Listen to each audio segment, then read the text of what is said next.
In ancient time, there was a kingdom in the Pengging area. The king had a son named Joko Bandung. Joko Bandung is a mighty young man, just like his father. He also has various high power of magic. In fact, it is said his supernatural powers are more higher than his father, because Joko Bandung likes to learn from magic hermit. In addition, in the Prambanan area, there was a kingdom, the king of which is named Ratu Boko. Ratu Boko had a beautiful faced daughter named Roro Jongrang. Ratu Boko is big and tall, so most people think of it was the descendant of a giant. Between the Prambanan kingdom and the Pengging kingdom, there was a war. The legendary story of Roro Jongrang states that the first king of Pengging lost. Many Pengging soldiers died in the battlefield. Hearing the defeat of his father's troops, Joko Bandung was determined to catch up with his fallen troops. On his way, in the middle of the forest, he found and met a giant named Bondowoso. The origin of this story that before the death of Bondowoso has infiltrated the spirit of Joko Bandung and asked his name to be combined. Now, the son of King of Pengging is named Joko Bandung Bondowoso. Joko Bandung advanced to the battlefield. For days the battle went on fiercely between him and Ratu Boko. But in the end, the young man could be able to kill and defeat Ratu Boko. Ratu Boko has been defeated by him. Therefore, the entire content of Ratu Boko's kingdom is owned by Joko Bandung.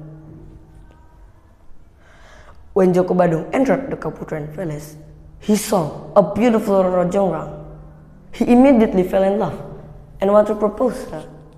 However, Roro Jongrang tried to avoid his wish because Roro Jongrang knew that his father killers was Joko Bandung.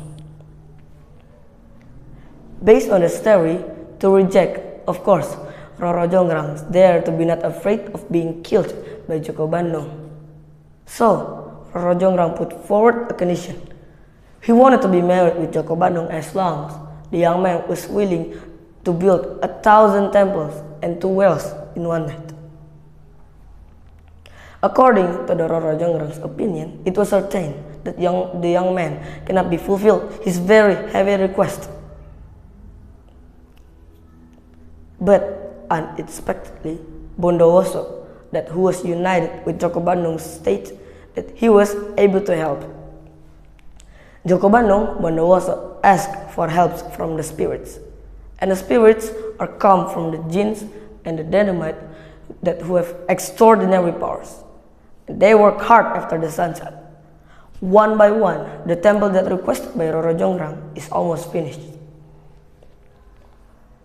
Seeing this incident, Roro Jongrang was very surprised. He saw a lot of temples that almost finished. In the middle of the night, when the spirits are busy doing the temples, Roro Jongrang woke up all the village girls to pound rice and beating the pestles on the mortar so that could hear a boisterous voice. Hearing this voice, the spirits immediately stopped their work. They thought it was morning and the sun has risen.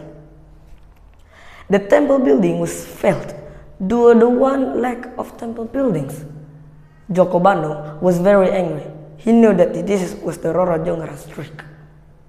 Joko Bandung approached the girl he loved and said, "Roro Jongrang, you're just making an excuse. If you don't want to, say you don't want to. Don't try to trick me. You are stubborn as rock." The magic voice of this young man cannot be withdrawn anymore. Instantly, Roro Jongrang has turned into a large stone statue at the Prambanan temple. The temple that was made by Joko Bandung, that is not counted as 1,000, is called the Suwu Temple, which is adjacent to the Roro Jongrang's temple. So, the Prambanan temple is also called the Roro Jongrang's temple. The mandate of this story has a moral message that we could always behave towards the other. If you want to convey your heart's intent, you must say it honestly and frankly. The moral message of this story is, good will result in good while evil will end in suffering. Hopefully, this Central Japanese folklore can add to your insight. Thank you for listening.